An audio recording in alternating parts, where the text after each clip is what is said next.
Hola, hola, buenas tardes. Qué gusto que nos acompañen en una sesión más de Cine Debate organizado por el Programa Universitario de Bioética. Y en esta ocasión, considerando lo cercano del Día de la Madre Tierra, pues quisimos reflexionar en torno al tema del simbolismo y la ecoética con una película muy interesante titulada Madre, del por un lado amado y por otro lado odiado director Darren Aronofsky, que bueno, para bien o para mal, siempre nos deja con la boca abierta. Y en esta película, la pareja protagónica que forman un poeta egocéntrico y a veces medio pasivo que nos exaspera, y luego también por otro lado, una joven muy intuitiva y sensible que está dedicada en alma y cuerpo a su pareja y a su casa. Y bueno, toda la trama se encarga de provocar un sobresalto tras otro en medio de mucho suspenso psicológico y hay secuencias turbadoras, imágenes que son de la vida diaria y de la convivencia de una pareja dentro de esta casa que pues respira y pareciera que tiene vida propia y que funciona como el núcleo de su unión, pero que a la vez también mantiene a esta pareja alejada y distante, ¿no? Como si estuvieran en diferentes frecuencias y con distintas percepciones sobre lo que acontece. Bueno, definitivamente, como que a veces nos cuesta entender todos los mensajes que oculta esta película, pero que nos anima a adentrarnos en esta oscuridad de la casa habitada por Jennifer Lawrence y Javier Bardem, y pues tratar de descubrir qué es lo que nos quiere contar el director, porque bueno, la película puede prestarse a muchas lecturas, pero si hay algo que tiene es un mensaje muy importante y que se relaciona con los efectos que la humanidad tiene sobre el planeta. Pero bueno, para explicarnos todo esto y muchas otras cosas, tenemos el gusto de contar con la compañía de nueva cuenta de nuestro compañero del programa, el doctor Jonathan Caudillo Lozano. Él es licenciado en filosofía, maestro en saberes sobre subjetividad y violencia por parte del Colegio de Saberes y también es doctor en filosofía en la Universidad Iberoamericana. Actualmente realiza investigación sobre temas centrados en la relación entre el cuerpo, la carne y la animalidad en la filosofía y las artes escénicas, principalmente en la danza butó. Y bueno, realizó estancias de investigación en los Hijikatas Archive de la Universidad de Keio y bueno, es miembro fundador del Ko-Murobishis Archive en Tokio, Japón. También ha publicado artículos en revistas especializadas, entre los que destacan el tonel filosófico de los perros, un análisis de los principios de la escuela cínica en la revista latinoamericana de estudios críticos animales. Ese es un artículo reciente. Y bueno, también publicó el libro Cuerpo, Crueldad y Diferencia en la danza butó, una mirada filosófica, editado por Plaza y Valdés. Actualmente es nuestro querido compañero en el programa universitario de bioética, donde está realizando una estancia de investigación postdoctoral. Buenas tardes, estimado Jonathan. Muchas gracias por tu siempre entusiasta participación en estas actividades de difusión cultural y de divulgación de las humanidades. Querida Elizabeth, pues para mí es un placer que me invites y estar en este espacio siempre es una alegría.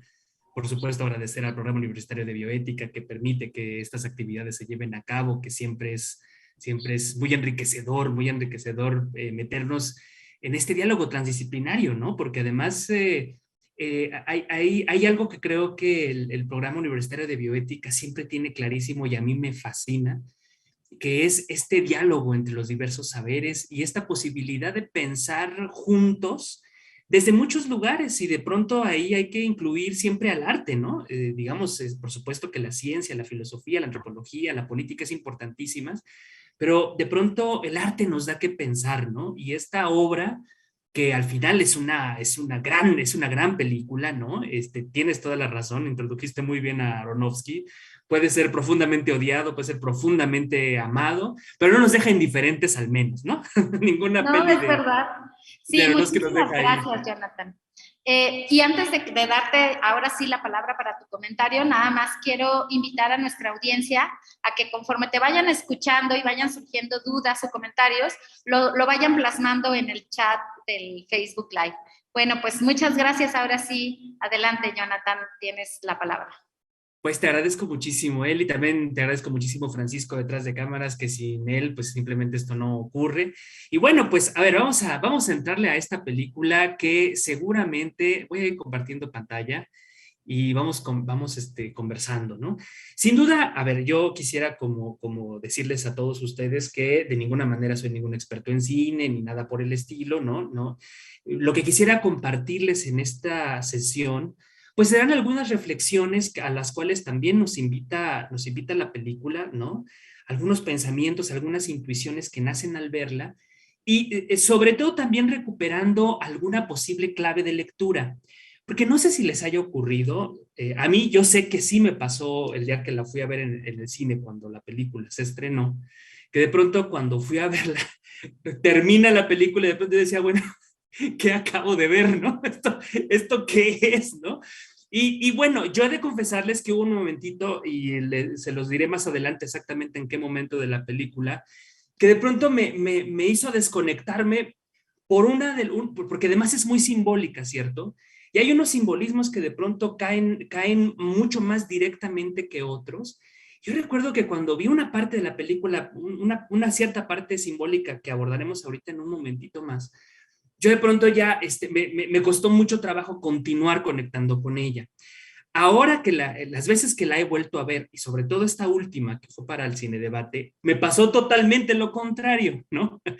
Quiero decir con esto que ya que la vi desde todas estas intuiciones, desde todos estos lugares, de todas esas reflexiones, dije, Dios, es que es una gran película, es una gran película. Lo que pasa es que me parece que como buen cine hace que no podamos de pronto entenderla de entrada, ¿cierto? Que exige de pronto varias vistas para poder medio empezar a aproximarnos. Y por supuesto, bien decía Elizabeth hace un momento, no se trata tampoco de que agotemos de una vez y para siempre todas las posibles lecturas que tiene la película, porque si fuera así sería aburrida, ¿no es verdad? O sea, una peli que puede uno descifrar de una sola vez, claro, nos entretiene, no, tampoco hay que pelearnos con el tema, no todo en la vida tiene que ser cine de autor, ¿no?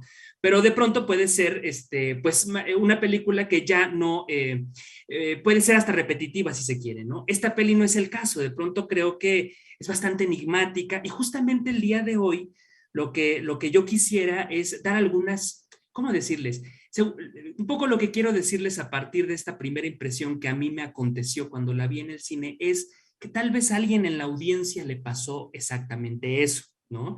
Y si te pasó eso, en realidad te diría que no te preocupes, que es perfectamente natural y que el día de hoy lo que quisiera es ofrecerles, compartirles algunas claves generales de aproximación a la película, porque creo que tiene mucha importancia para nosotros en lo que a la reflexión bioética y ecoética se refiere.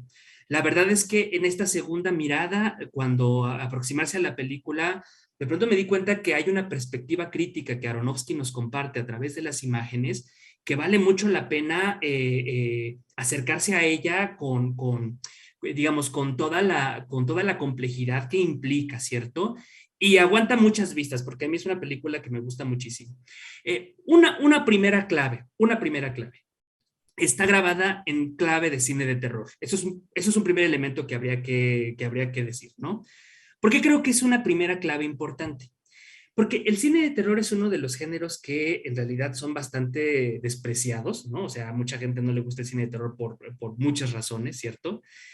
Sin embargo, la verdad es que digamos que es una reflexión propia, ¿eh? En realidad no es que la haya encontrado en algún libro en particular, pero a mí siempre me ha llamado la atención todo el cine de terror a lo largo de la historia, sobre todo porque el cine de terror siempre tiene como es una especie de termómetro que nos permite comprender en el imaginario común por dónde andan los miedos, por dónde están las imágenes de eso otro que además aterroriza, ¿cierto?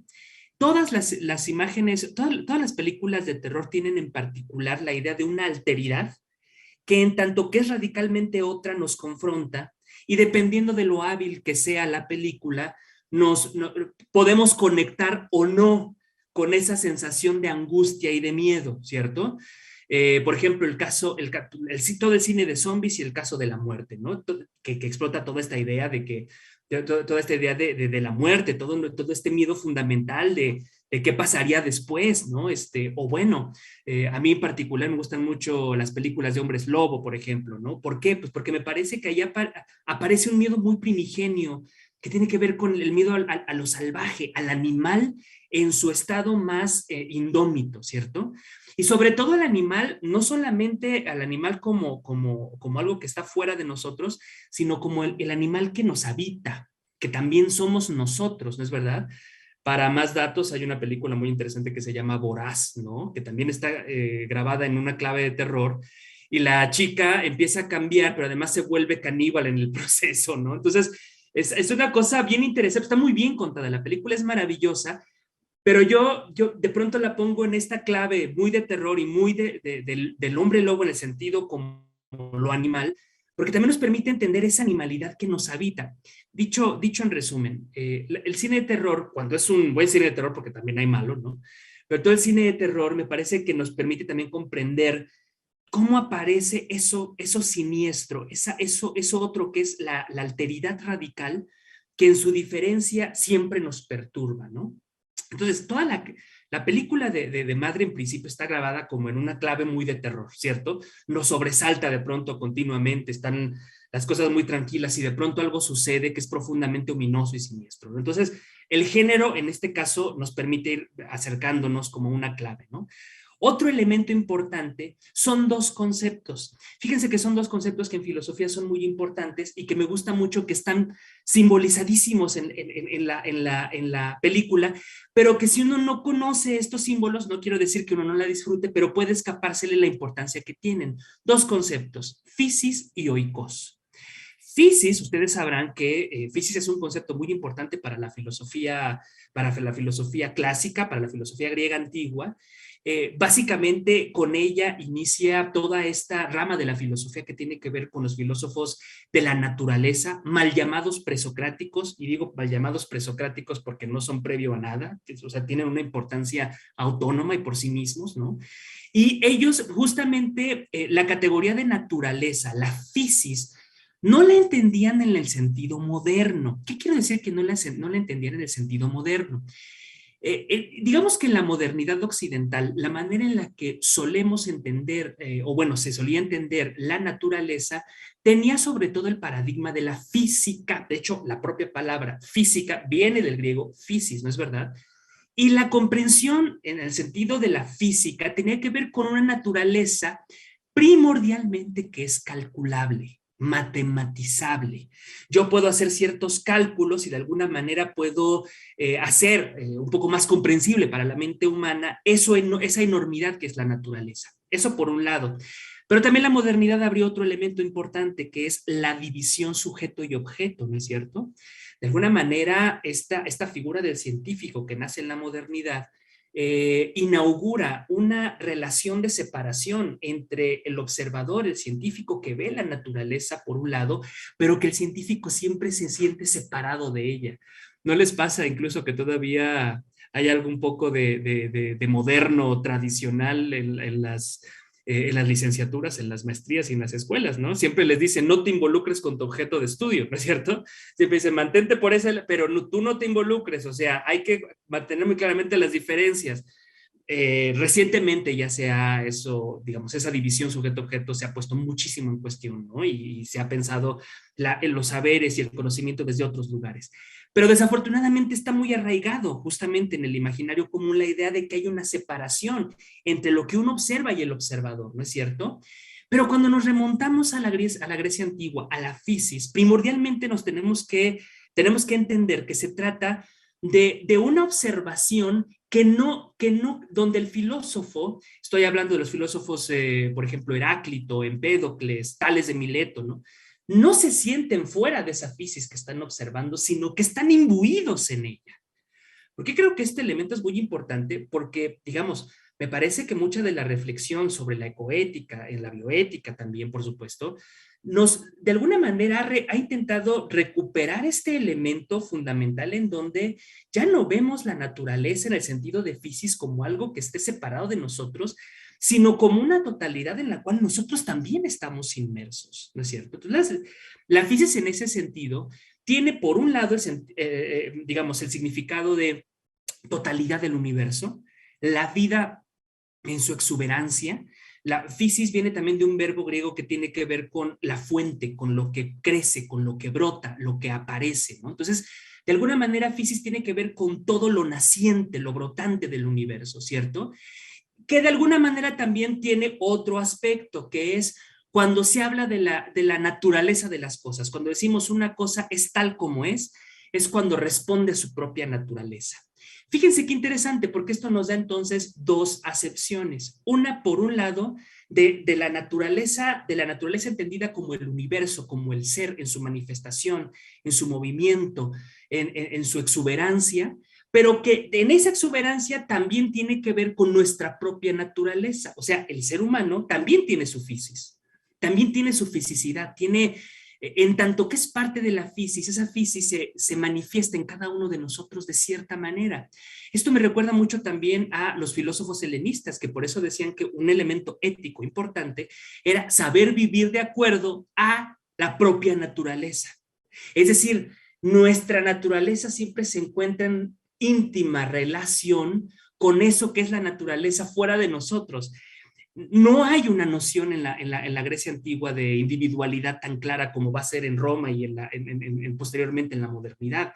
Uno siempre, el sí mismo siempre está en relación con los otros seres humanos y con lo otro que es la naturaleza, ¿no es cierto? Entonces, tenemos esta noción compleja de fisis, ¿cierto? Que es esa naturaleza, pues es la naturaleza entendida como multiplicidad de fuerzas, ¿no? Por otro lado, también tenemos esta idea de que la fisis, por supuesto, es movimiento, es un principio dinámico, ¿no es verdad?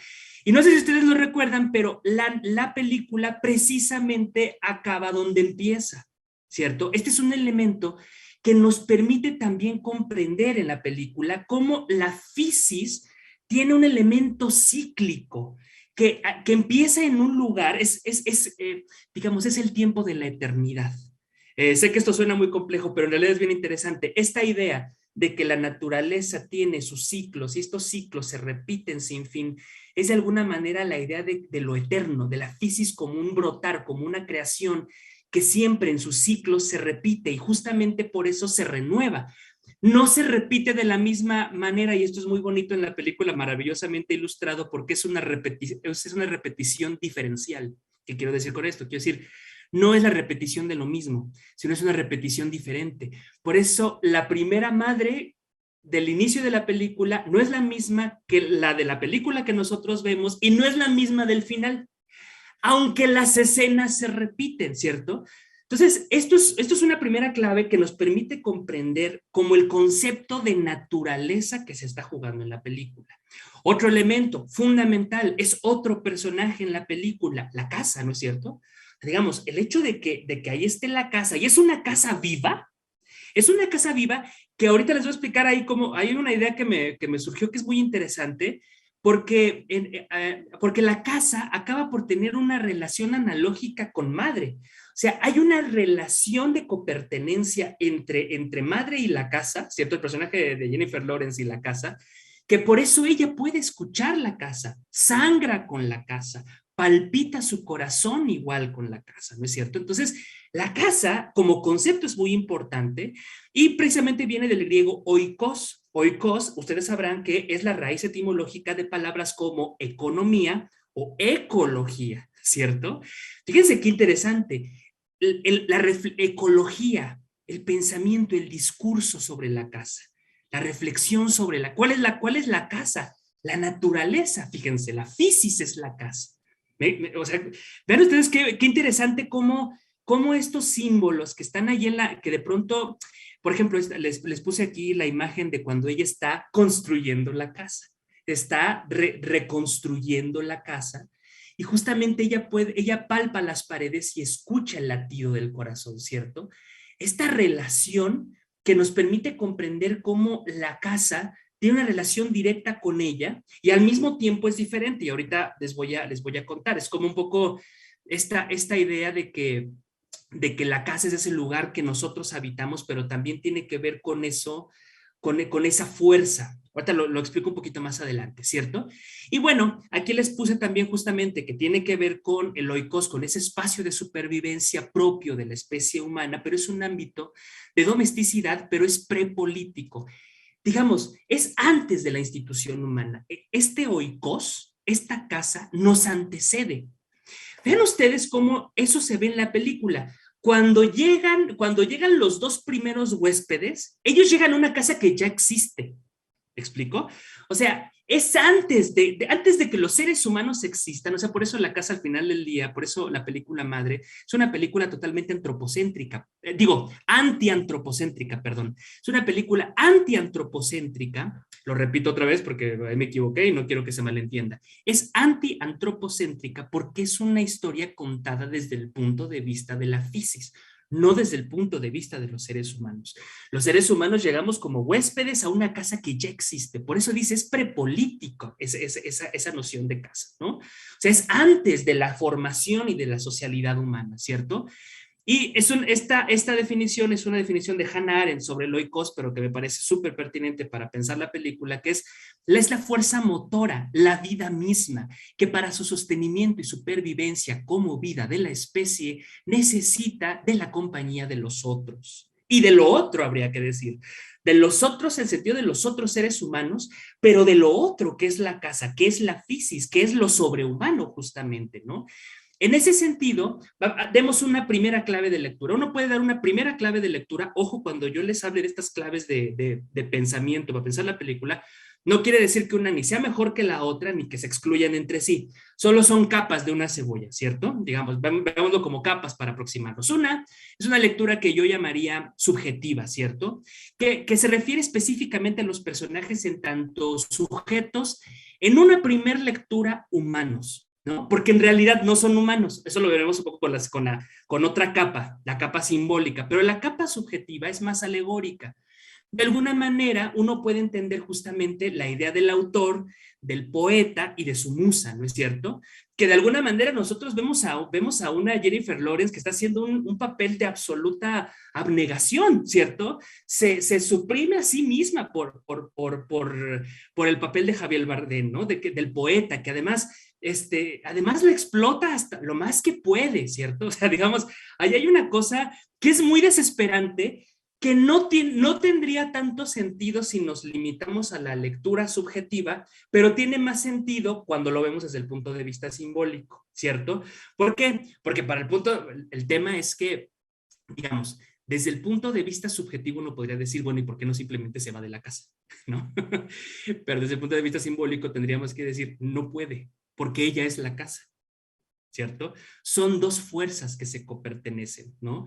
Esta fuerza creadora que es él y esta fuerza que es la vida, como energía y como fuerzas, son dos fuerzas que constantemente se necesitan mutuamente.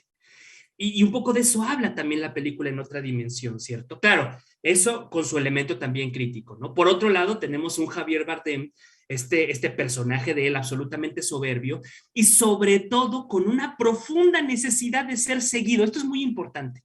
Una profunda necesidad de ser apreciado, de ser reconocido, ¿no es verdad? Esto tiene sus implicaciones y hay una cosa que me gustaría que mantuvieran en esta reflexión y es que siempre está en medio el tema de la creación. Quiero decir, él es un poeta, ella construye la casa. El problema siempre está alrededor de un concepto griego que se llama, me parece que tiene que ver con un concepto griego que es tecné.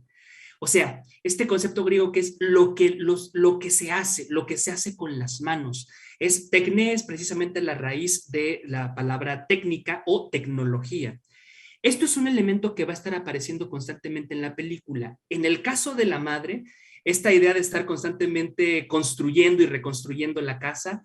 En el caso de él es un poeta y él trabaja con la palabra, es el verbo en un sentido bíblico que ahorita lo vamos a ver, ¿cierto? Y los seres humanos son la tecnología. Los seres humanos en tanto tecnología hacen cosas, pero además constantemente están también un poco violentando la paz de la casa, ¿no? Vamos con una siguiente clave de lectura, la lectura bíblica. Que ahí yo les voy a confesar que la lectura bíblica, cuando la identifiqué, de pronto no entendí por dónde iba la cosa y fue cuando yo, la primera vez que la vi, me desconecté un poco de la película, he de confesar. Y ahorita ya no, estas otras veces que las he visto, la verdad es que tiene todo el sentido del mundo.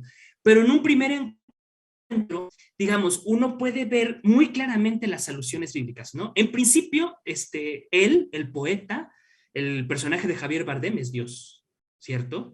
O sea, es el creador. Pero fíjense que no es cualquier Dios, es el Dios judeocristiano. Ojo, no me quiero meter con ninguna cuestión religiosa, estoy hablando de la película, quiero decir, es la opinión de Aronofsky sobre la película, ¿no? Pero un poco intentando desentrañar por qué ese Dios y no otro. Si ustedes se dan cuenta, es un Dios que quiere ser seguido, que depende mucho del culto. Es más, es como si su propia existencia dependiera de que los seres humanos le rindan culto a él, ¿no es verdad? O sea, es como si él solo existiera porque los seres humanos tienen las religiones y sobre todo religiones en particular judeocristianas. No es cualquier religión. Y uno, independientemente de la creencia religiosa y de la espiritualidad de cada quien, que ese no es el asunto, sino que uno podría identificar más o menos cómo Aronofsky está tomando una religión particularmente importante en Occidente. Esto es un elemento muy, muy fundamental. ¿Por qué? Porque no en todas las estructuras religiosas de la humanidad es tan clara la posibilidad de pasar y de aprovecharse de la naturaleza como sucede en esta película. Esto es también muy importante. Entre las religiones hay diferencias. Y la manera en la que muchas estructuras religiosas se relacionan, por ejemplo, en el caso de las religiones de Oriente, ¿no? Como el hinduismo, como el shintoísmo, las religiones primitivas, ¿no? O sea, digamos, hay una consideración más cercana con la naturaleza. Pero en el caso, y ahorita lo vamos a ver más adelante, en el caso de la religión judeocristiana, parece que sí hay esta especie de espiritualidad que sacrifica la materia, ¿no es verdad? Alma, cuerpo, ¿no es cierto? Dios, naturaleza, ¿no es cierto? Esto es muy característico del discurso occidental y por eso Aronofsky lo recupera en esta película, ¿no? Por otro lado, nosotros también podemos ver cómo Jennifer Lawrence, pues es la madre. ¿Cuál madre? La madre en el sentido de una madre humana, sí, pero no nada más, sino también es la madre como símbolo, la madre naturaleza, ¿no es cierto?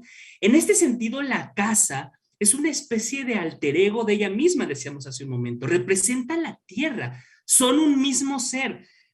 Hay una distinción que hace un filósofo que se llama Baruch Spinoza que nos va a permitir entender muy bien esta división.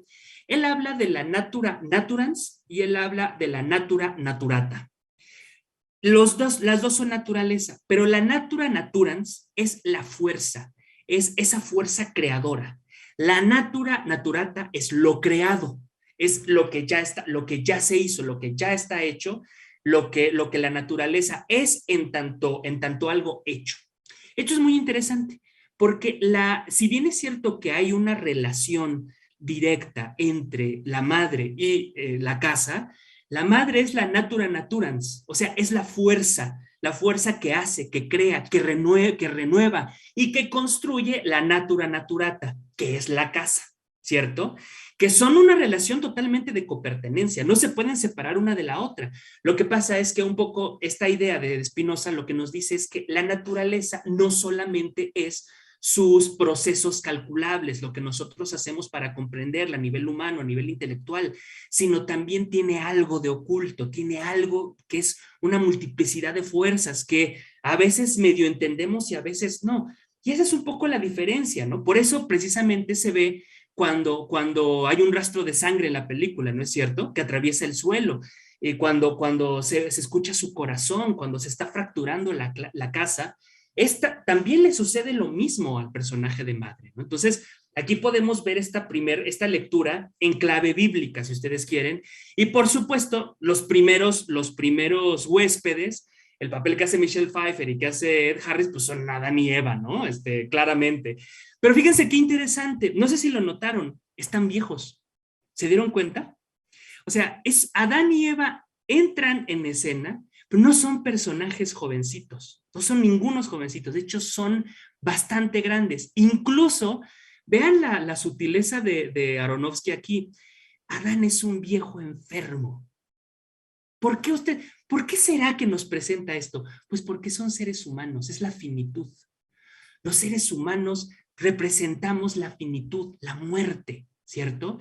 La naturaleza puede seguir y renovarse de muchas maneras, pero nosotros, nosotros tenemos fecha de caducidad claramente. Y si ustedes se dan cuenta, Adán y Eva tienen esa característica, ¿no? Son seres humanos, pero son seres humanos en muchos sentidos decadentes, los dos, ¿no? En muchos sentidos decadentes, tanto física como moralmente. Y estarán ustedes todos de acuerdo conmigo, yo creo, profundamente irrespetuosos, ¿cierto? Quiero decir, pareciera que no entienden que están en casa ajena. Y es lo que nos está diciendo Aronofsky, ¿no? Pareciera que no entendemos que estamos en casa ajena. No les pasó cuando estaban viendo esta escena donde entran, que empiezan a agarrar lo que les da la gana, se sientan en donde sea. Es una cosa que uno diría, pero es que ¿por qué carajos no los corren? ¿No? Y además, Dios en toda su sabiduría dice, no, es que no tienen a dónde ir. Y la naturaleza, ¿a mí qué me importa? Córrelos de aquí, ¿no es cierto? Pero vean ustedes que estamos viendo las cosas desde el punto de vista de la naturaleza. Pues eso somos nosotros. Somos nosotros, tomando lo que nos da la gana, sin pedir permiso, ¿me explico? Es un poco es el juego, por eso recuperarlo con la figura bíblica, porque son el hombre y la mujer primordiales, está Adán y Eva, ¿no es verdad? Por supuesto, después entran los dos hijos que son además Caín y Abel, que además uno mata al otro por una onda de celos, ¿no? Y vean ustedes, no sé si ustedes lo notaron, si no lo notaron, cuando la vuelvan a ver, se van a dar cuenta que hay un punto en el que pareciera que los personajes es como si estuvieran actuando en dos películas diferentes. ¿Qué quiero decir con esto? Quiero decir, cuando uno se pone del lado de madre, como que hacen cosas y madre siempre está pero ¿de qué estás hablando? ¿Pero por qué llegaron? Es como si hubiera un acuerdo previo entre Dios y ellos, y uno como siempre está del lado de Jennifer Lawrence, se pierde mucho de lo que está pasando afuera, ¿no es cierto? Entonces, para cuando tú vas con ella viendo las situaciones, no las acabas de entender, ¿cierto?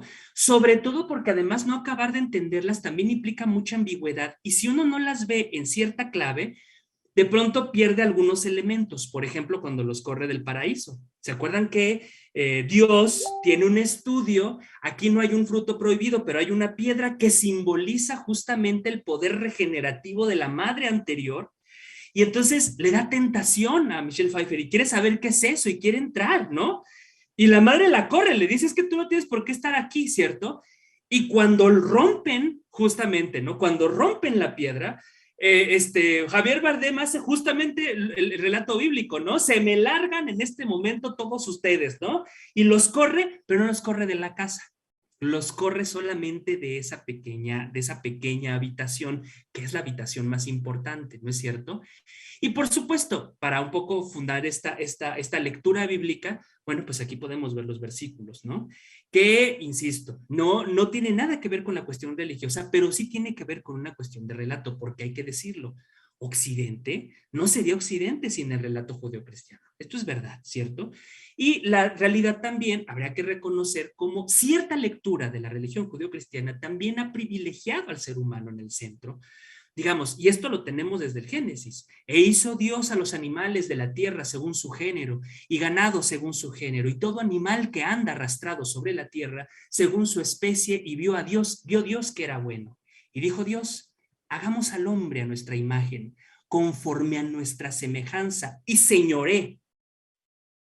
¿Esto quiere decir? Se vuelve el Señor, domine en los peces del mar, en las aves de los cielos, en las bestias y en toda la tierra, y en todo animal que anda arrastrándose sobre la tierra. Fíjense, aquí hay una cosa bien interesante, porque, insisto, hay que entrarle a esta cosa, porque si no, no entendemos la película un poco con cierta independencia, ¿no? Quiero decir, ustedes se dan cuenta, el hombre, los seres humanos los seres humanos que están planteados en la película tienen las mismas características, tienen esa misma relación, un poco de codependencia con el personaje de Dios de Javier Bardem, porque están diseñados para ser dos reflejos, para ser dos lados de una moneda. Digamos, efectivamente, por un lado está Dios y por otro lado están los seres humanos, pero lo que pasa es que este Dios depende del reconocimiento de los seres humanos, y estos seres humanos les vale la casa, les vale la naturaleza y dependen directamente del culto a Dios. ¿Se dan cuenta? O sea, parece que hay una relación allí de codependencia en donde de alguna manera este Dios planteado por Aronofsky básicamente es un reflejo, es un reflejo de arquetípico de los seres humanos. Y también sucede al revés, ¿no es verdad? Y justamente en este sentido, uno podría pensar que entonces toda la película se limita, y confieso, lo he dicho varias veces, yo en un momento así lo pensé al inicio, se limita simplemente a hacer, digamos, una ilustración metafórica de la Biblia y ya está, ¿no? Podría uno decir, bueno, pues entonces la película trata de, pero no en realidad, ¿cierto? ¿Por qué? Pues porque no hay que perder de vista que la película está narrada desde el punto de vista de la madre, desde el punto de vista de la madre naturaleza. Aquí tenemos un testimonio de Aronofsky que de hecho nos va a sacar de dudas. El propio Aronofsky dice, sí, hay elementos totalmente bíblicos. O sea, no es tampoco que lo haya escondido demasiado. Dice, pero es solo la estructura del filme, lo que recoge alguna parte, algunos elementos de la Biblia, usándola como un mecanismo, yo ahí pondría un mecanismo narrativo, ¿cierto? Para analizar cómo los seres humanos han vivido aquí en la Tierra. Fíjense que no es la primera vez que Aronofsky lo hace también con Noé. Su versión de la película de Noé tiene esos mismos elementos. Parece que Aronofsky sí es, vamos, a mí me da la impresión de que sí es muy activista y bastante militante en la cuestión del cuidado sobre la madre tierra, porque incluso cuando en su versión de Noé, los ángeles están hechos de piedra, son la tierra. O sea, los ángeles bajan como fuerzas, ¿no? Y de pronto están hechos como una especie de monstruo de piedra. Yo no diría, ay, pero es que son monstruosos. Pues sí, porque es la tierra. O sea, es la tierra la que se está defendiendo, la que está adquiriendo la fuerza. No tienen por qué parecer seres humanos. Y esto también tiene mucho que ver con la arrogancia humana, ¿no? Como que los personajes nos parecen más o menos bonitos en la medida que se parezcan o no se parezcan a los seres humanos, ¿cierto? Para más Inri, otra gran película que mi querida Elizabeth, a ver si estás de acuerdo que hagamos alguna vez un cine debate sobre Arrival, sobre La Llegada, porque ahí el asunto tiene que ver con el lenguaje y los extraterrestres no tienen rostro. Estamos tan acostumbrados a ver los extraterrestres con ojos grandes que son tranquilizadores, porque por lo menos esos extraterrestres medio se parecen a los seres humanos. Pero estos, o sea, toda la película de La Llegada trata justo de extraterrestres que no tienen rostro, o sea, que es imposible saber qué quieren, para dónde van, un poco como también sucede con Kubrick, ¿no? En 2001, ¿cierto? O sea, sí o en Tarkovsky con Solaris, ¿no? Como la idea de, híjole, es que si de veras nos topáramos con un ser extraterrestre que sea la alteridad absoluta, no tendríamos ni idea de qué quiere de nosotros, o sea, no habría manera. Entonces, un poco de eso va, o sea, quiero decir, vean ustedes cómo la arrogancia humana nos hace pensar siempre en función de la semejanza que las cosas tienen con nosotros como seres humanos, ¿no es cierto? Entonces, un poco el punto, regresando aquí al testimonio de Aronofsky sobre su propia película, nos dice, claro, lo que sucede es que la clave bíblica para entender la película es una clave solamente narrativa. Es como para representar la manera en la que los seres humanos han estado en la Tierra, pero no es lo importante, ¿cierto? ¿Por qué no es lo importante? Dice, porque lo importante es los efectos que la humanidad tiene sobre el planeta, ¿cierto? El comportamiento que exhibe la película sobre los seres humanos, que es profundamente irrespetuoso, ¿cierto? Nos dice, estamos destruyendo el planeta con nuestro egoísmo y nuestra despreocupación. De esto se trata, o sea, la clave simbólica es la que nos tiene que permitir ver justamente que tanto madre como Dios son fuerzas, son símbolos. ¿Qué quiere decir esto del símbolo? Quiero decir, todo símbolo lo que tiene como característica es la polisemia. Siempre se puede leer de múltiples maneras y no se agotan. ¿cierto? En tanto que madre y en tanto que Dios son dos fuerzas, hay que decirlo, para tampoco ser tan injustos con el personaje de Javier Bardem, ¿no? Porque podría parecer de villano. Pero no es un villano, pero sí es un antagonista en el sentido más estricto de la tragedia griega. Es el que lleva la acción contraria, ¿no? Pero también es la fuerza creadora. Una es la fuerza regeneradora y otra es la fuerza creadora. Es un poeta. Entonces, un poco el asunto es cómo estas dos fuerzas están permanentemente en juego y en conflicto, y nosotros como seres humanos estamos en medio, y también toca hacernos cargo de nuestro lugar, en nuestro lugar no solamente en relación con los otros seres humanos, sino en nuestra relación con lo otro, con la fisis, con esa multiplicidad de fuerzas, y en qué medida también construimos la posibilidad de habitar la fisis. Fíjense, no solamente estar en el mundo, no se trata solamente de estar en el mundo, se trata de aprender a habitarlo. Y ustedes dirán, ¿cuál es la diferencia? Bueno, pues que si pensamos en términos de cómo habitamos el mundo, implica reconocer la naturaleza como una casa hacia la cual debemos tener una serie de consideraciones éticas también, ¿cierto? No solo estar en un lugar como si estuviera vacío, sino reconocer esa alteridad precisamente como lo que es, una casa justamente, ¿no? Y bueno, aquí justamente esto es un poco lo que les comentaba hace un momento. Hay un rollo en toda la película sobre la cuestión del arte, sobre la cuestión de la técnica. O sea, uno podría entender lo que significa construir, lo que significa poetizar y lo que significa la técnica en tanto tecnología. Porque uno es el de la madre, otro es el de Dios, el de Javier Bardem, que es este elemento poético que crea mundo, y otro es la cuestión tecnológica, de qué es lo que nuestra parte como seres humanos, y que no se trata tampoco de castigar la tecnología per se, sino es cómo es que usamos, cómo es que accedemos, cómo es que ¿para qué nos sirve la tecnología? Porque además el punto tampoco, bueno, pues es que me parece que esto es una ingenuidad casi repetirlo, pero es importante decir que no se trata simplemente de ver en la tecnología algo malo, se trata de ver cuál es la estructura ética, ontológica, epistemológica que nos hace acceder a la tecnociencia y a la tecnología de una manera o de otra.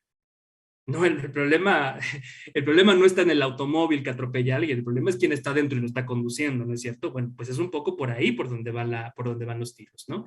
Y bueno, finalmente ya para concluir, estos elementos de coética me parece que los podemos ver también en este imperativo ecológico de Hans Jonas, ¿no? Que creo que también habla del principio de responsabilidad, que creo que va muy bien también para comprender este elemento con la película, ¿no?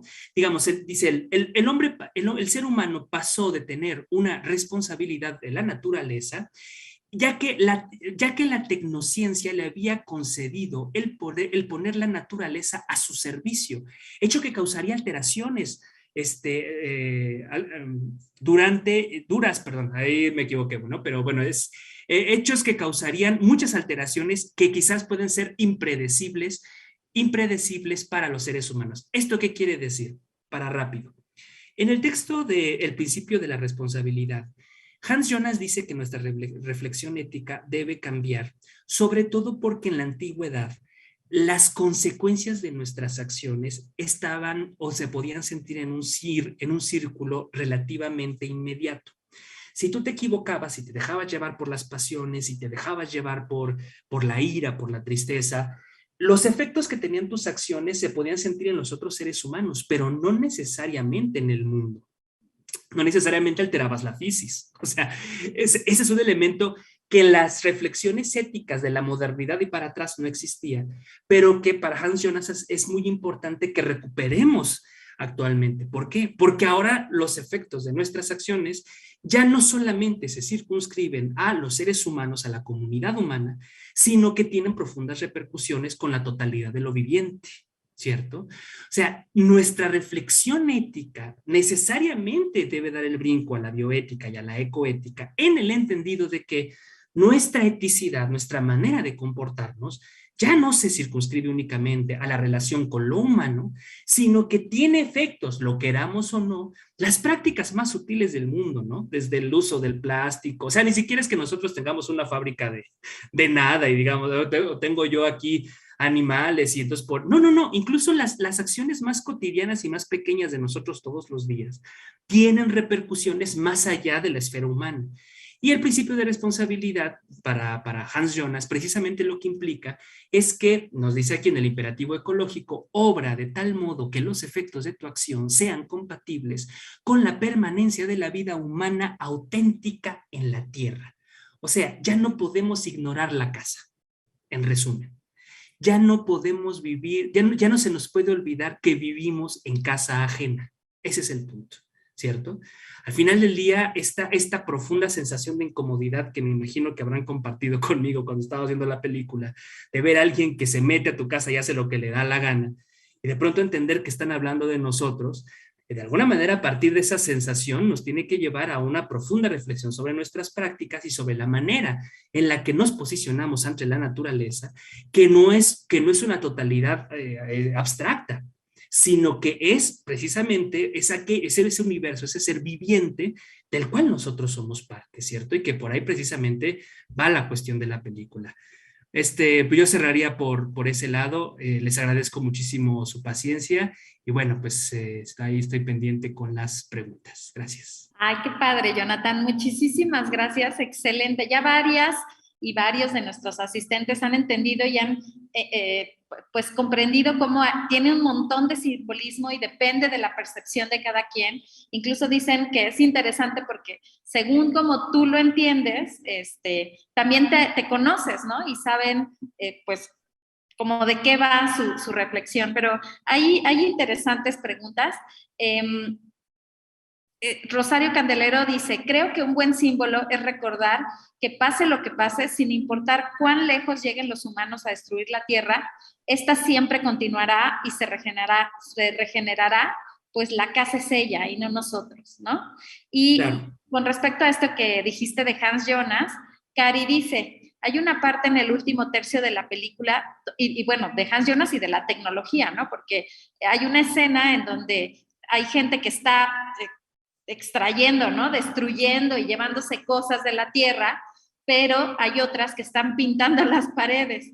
Entonces, es una metáfora. Y ella pregunta, Cari dice, ¿realmente hemos llegado a un punto de no retorno por más esfuerzo que pongamos algunas personas con respecto a salvar la tierra? ¿Qué piensas tú en ese sentido? Y también la última pregunta en torno a eso, dice Alexia, que se entiende que Dios o Bardem no aprecia a la madre tierra, ¿no? Sino que le importan las personas, lo que él ha creado. Y entonces pregunta, ¿realmente la existencia de la humanidad tiene valor? Pues puede ser construida una y otra vez. ¿Qué opinas? Claro, claro. No, pues muy, muy, muy interesantes las intervenciones, pues es que son preguntas bien complejas, ¿no? Digamos, solo como para decir alguna opinión, diría, claro, lo que pasa es que efectivamente la naturaleza en tanto natura naturans, quiere decir, no natura naturata. ¿Cuál es la diferencia? Lo decíamos hace un momento. Una es la fuerza una es la fuerza y otra es la naturaleza tal como está, lo hecho. Uno es la fuerza creadora y otra es lo creado. Lo creado no necesariamente se renova, se puede renovar. De hecho, si ustedes se dan cuenta, el lío en el que estamos metidos, animales en peligro de extinción, ecosistemas que, bueno, tú de eso sabes muchísimo más que yo, mi querida Elizabeth. O sea, digamos, la naturaleza creada, ¿no?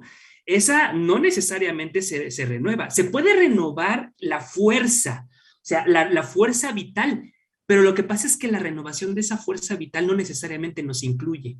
En la última parte de la película, ella no le queda de otra más que quemar la casa. Es ella la que quema la casa, o sea, no le queda de otra. Vean ustedes cómo incluso hay un elemento de ecofeminismo al final, no sé si lo notaron. Cuando a ella la golpean, después de que quiere defender al Cristo, porque además la imagen del Cristo aquí es maravillosa, el niño es la conjunción precisamente de la fuerza creadora y de la naturaleza, de la fuerza poética y de la naturaleza, qué bonito, ¿no? Y se lo comen, o sea, se lo devoran al final. Ella totalmente pierde la cabeza ante esto y deja salir su faz monstruosa, deja salir su lado siniestro, ¿no? O sea, agarra un pedazo de vidrio y se pone a matar a diestra y siniestra, ¿no? Y hay un momento en el que cuando la golpean, que está ella en el suelo, le dicen bruja. ¿No lo notaron? Claro, porque además allí es ese elemento donde el mismo Aronofsky nos está diciendo, claro, lo que pasa es que acá también, en este símbolo, está en línea directa todas esas sabidurías ancestrales que llevaban a cabo las mujeres. O sea, la brujería en tanto ese saber de la naturaleza, ¿no es cierto? Eso también está allí.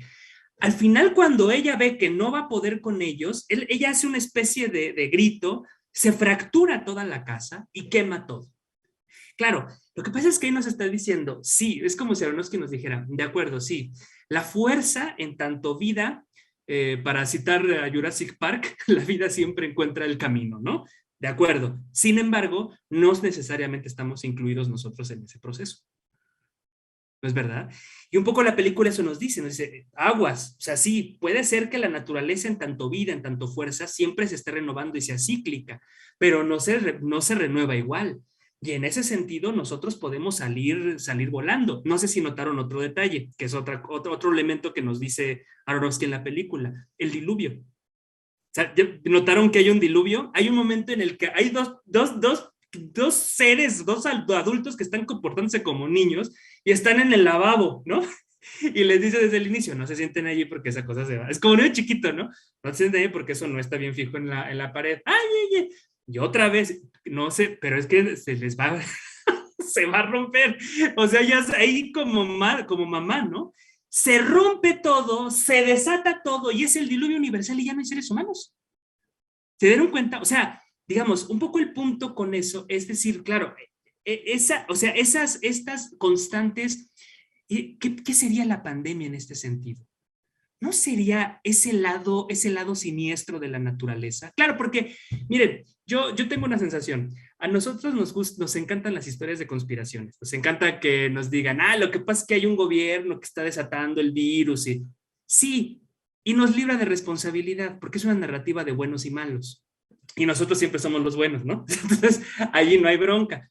Pero si lo vemos desde el punto de vista de que las pandemias, de que los temblores, los tsunamis, el calentamiento global, las inundaciones, son el lado siniestro de la naturaleza y la reconocemos como provocado por nuestras acciones, necesariamente entonces tenemos que asumir nuestra propia responsabilidad ante eso y eso ya no nos gusta.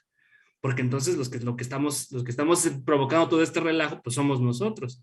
En ese sentido, la pregunta, bueno, ¿y se podrá que salvemos nuestro lugar en el mundo? Bueno, pues creo que todas las perspectivas en general son fatalistas. Aún así, nada está dicho, ¿cierto?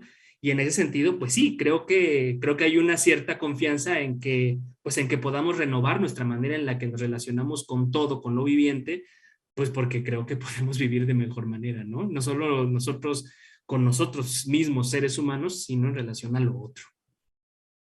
Ay, excelente respuesta. Justo, yo no quiero ser tan pesimista y por eso tengo tanta esperanza en la bioética y en esta relación transdisciplinar, ¿no? En la que todos podemos poner nuestro granito de arena. Y me encantó que justo hablaste del coronavirus porque Fan de Comenio dijo, ¿qué tipo de invitado sería el COVID-19 entonces, ¿no? Y ahí es muy claro en tu explicación. Y bueno, Van Pérez también dice, al momento de querer beneficiar al planeta, también lo dañamos con la propia tecnología, ¿no? Hay que apegarnos al principio de precaución, pero ella dice, podría representar a la humanidad como un parásito egocéntrico. Hay esta teoría Gaia, que no sé si conoces, querido Jonathan, de Claro. Lynn Margulis y James Lovelock, ¿no? Que habla de la madre tierra, de la Pachamama, como este ente vivo, ¿no? Como este agente moral que se da cuenta que tiene estos parásitos molestos, extractivistas, dañosos, que son como el cáncer, como el parásito del que se quiere deshacer. Y yo me imagino que por ahí va el comentario de Van Pérez.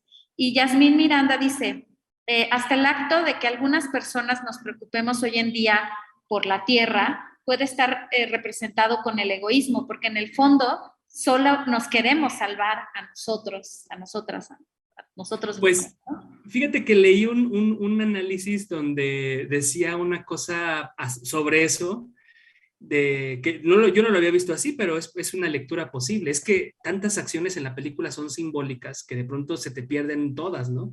Hay una donde no sé si se hayan dado cuenta que dice que hay dos personas que están en la casa rezanándola, que la están volviendo a pintar. Dice Aronofsky que esa es la manera de representar para él a los activistas. Dice, el análisis dice, claro, los activistas son como son dos. Nada más, Son cierto. solo dos y lo están haciendo mal, porque además la naturaleza les dice, ese color no me gusta, ¿no? Les dice, es que no la pinten así porque yo ya la pinté, ¿no? Y dice, ay, sí, sí, perdón, y lo dejan, muy buena onda ellos, ¿no? Pero claro, lo que pasa es que sí, el problema también allí es que pues son solo de pronto dos nada más, ¿no? Ante toda esta hecatombe. Y fíjate que ahorita que hablabas de la teoría de Gaia, me hiciste recordar justamente esa pequeña frase del agente Smith en Matrix, en la primera, ¿no? Cuando él dice, claro, lo que pasa es que no teníamos dónde clasificar a los seres humanos y terminamos clasificándolos como virus, primordialmente porque cualquier otro mamífero logra adaptarse de alguna forma al medio y los seres humanos no solo no pueden, porque no pueden literalmente, no tenemos colmillos, ni garras, ni pelos suficientes, o sea, literalmente no podemos, ¿no? Y además cuando transformamos la naturaleza, acabamos consumiéndola, ¿no? Entonces, pues sí, o sea, hay un poco de eso también en la película, ¿no?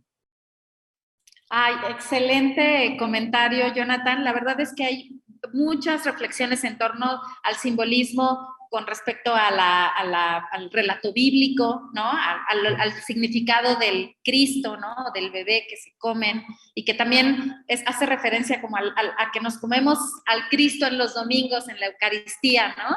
Así es, sí, claro. Y hay gente, hay otras personas, ahorita perdí el comentario, no sé dónde lo dejé, pero dicen que también les gustan las películas de lobos, pero que les gusta como el punto de vista de ver que pues son individuos que se manejan en manada, que se apoyan, y pues toda la cuestión etológica de los lobos. También hicieron un señalamiento sobre la cuestión de los extraterrestres y que en realidad también estas películas de los extraterrestres hacen una analogía a lo que nosotros les hacemos a los humanos, ¿no? A los animales no humanos, perdón, y cómo experimentamos con ellos, ¿no? Y bueno, hay comentarios muy interesantes. Si luego tienes tiempo puedes entrar ahí al Facebook y revisarlos y si gustas comentar también algunos, pues te lo agradeceremos. Pero sí, en general, comentarios muy interesantes, pues derivados de tu reflexión, que a mí me pareció fabulosa y que yo encantada de que vuelvas a participar con The Arrival o la película que quieras, porque eres un comentarista sensacional y pues sí, me encantó. Te agradezco muchísimo, Jonathan, nuevamente, pues el tiempo y pues toda esta presentación maravillosa que nos compartiste. Les recuerdo que este video queda grabado en Facebook, en YouTube, para que lo puedan consultar en futuras ocasiones. Y pues la verdad recibe nuestro aplauso virtual, Jonathan, porque lo has hecho excepcionalmente. Muchas gracias, ¿no? Y también Te agradezco muchísimo, Eli. agradecerle a la audiencia por todos estos comentarios y preguntas. Y bueno, desde luego, pues seguirlos invitando a las sesiones de Cine Debate. La próxima va a ser el 4 de mayo, en este mismo horario, con la película Descansa en Paz, Dick Johnson.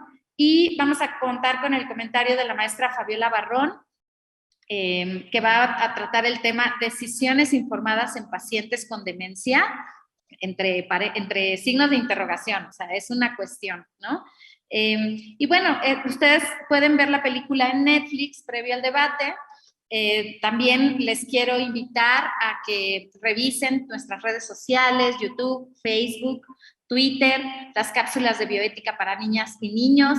También recuerden que tenemos casi recién estrenado canal de TikTok con información súper interesante de bioética, la columna del PUB en el periódico digital Animal Político, bueno, toda la oferta académica en la que nuestro querido Jonathan nos apoya como profesor, docente, y bueno, también agradecer, como bien dijo Jonathan, a Paco, a David, detrás de cámaras, a Andrea, a Liz, a todas las personas que me ayudan con la logística y preparación de estas sesiones que la verdad disfrutamos mucho y que son bien interesantes y que esperamos que ustedes estén enganchando con estas tardes de cine. Y pues les agradezco mucho a todas, a todos, a todes la asistencia. Les deseo excelente resto de semana y los esperamos en nuestra siguiente sesión. Gracias de nuevo, Jonathan. Un abrazo. Muchas Hasta gracias, entonces. abrazos a todos, hasta luego y gracias.